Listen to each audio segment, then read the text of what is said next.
what's going on, guys? Chris Bonner here, Power Training TV, all things power related. This is a second part to the video I made a couple days ago about guys asking me about, I made a video, the only thing you need to do to jump higher.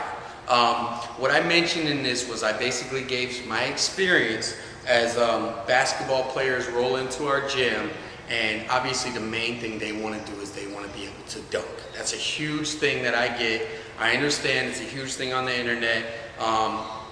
You have all kinds of different misconceptions, and you guys have all kinds of information and what to sift through. What I wanted to do was basically give you an easy projection of what you need to start doing if you fall into that category. Like I said, this is about 70%. I mentioned I worked with a kid who wanted to do all kinds of speed work and plyo work, and really all he needed to do was get under the bar. No, this kid wasn't 6'4", he wasn't, he wasn't built like that. He's under 6 foot. I think I have a video of him actually. He couldn't dunk before, and then I was able to get him dunking pretty easily and actually in games.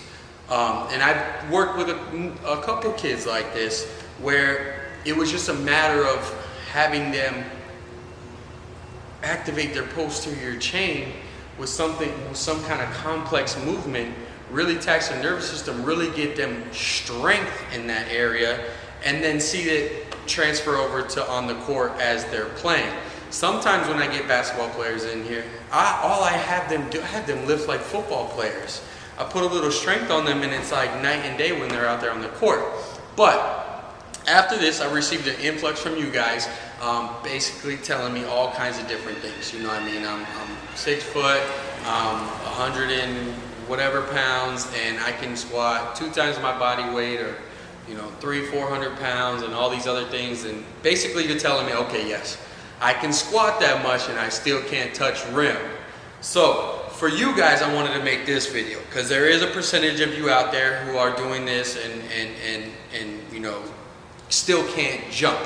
All right, so if you're just weak and if you're not squatting, you need to squat. But for you guys that are, animals in the weight room, and you still can't jump for some reason, you still can't touch. Now this is taking into consideration that you're not fat. If you need to lose weight, if that's what's preventing you from jumping, that's obviously number one.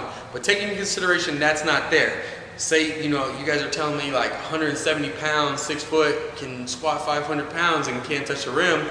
What you guys need to do is you need to take the strength that you have and you need to bridge it over to train your rate of force development. This is going to be your power, how quickly you can turn those on. So basically you have the strength, but it's moving slow as shit, all right? And this is something that some people experience. Usually a lot of people who experience this are those big guys who are power lifters. Don't get me wrong, there's some explosive power lifters, but there's some other guys who just move the weight typically slow. For you young athletes, what you need to do over here is you need to take a similar exercise like the squat. Say you need to do some kind of box squat, you can do a back squat. We're going to lower the weight to about 30 to 50% of your 1 rep max. What you're going to do here is you're going to focus on moving that bar as fast as possible in a controlled manner and in basic good technique. Some tempos that I use with my guys is I'll have a little bit higher box, and what I'll do is I'll have them lower it basically 3 seconds under control, pause on the box, and then I want them to really focus on exploding it up as fast as possible. I also do another one where I have them explode down in control, basically explode down as fast as possible, pause for 1 second, and then explode back up as fast as possible. You can also do different exercises. Olympic lifts are great for training rate of force development. Odd objects, you can do kegs, sandbags, tires. You can do kettlebell swings with a spike, kettlebell swings with a band. Those are really great for exploding, opening up the hips. Any kind of triple extension or any kind of movement where you're really working the posterior chain will also work. Any kind of box jump where you're using any kind of weighted thing.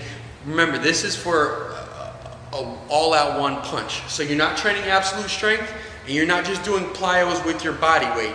You're training in the middle of the force velocity curve, which is your power. You want to really train that rate of force development. Turn it on as fast as you can. Turn it off. So like I said, recap real quick.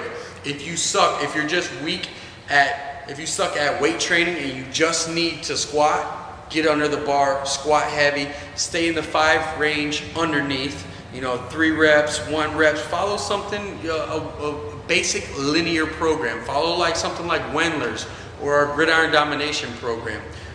For you guys who are a little more advanced, who are in the weight room and are still that prototypical body type that you feel that you can dunk, but you just, for some reason, you're squatting, you're doing everything. What I feel 3 days before your max effort, keep doing your strength training lower body. What I need you guys to do is I need you guys to focus on more of rate of force development. All the methods that I just spoke to you about, really turning them on, turning them off, and forcing that nervous system to drive to that posterior chain as fast as you can. I hope this helps. Let me know if you guys have any more questions about this. I'll keep staying on this topic if this is what the majority of you guys want. But check it out, try it out. Chris Barner, Power Training TV.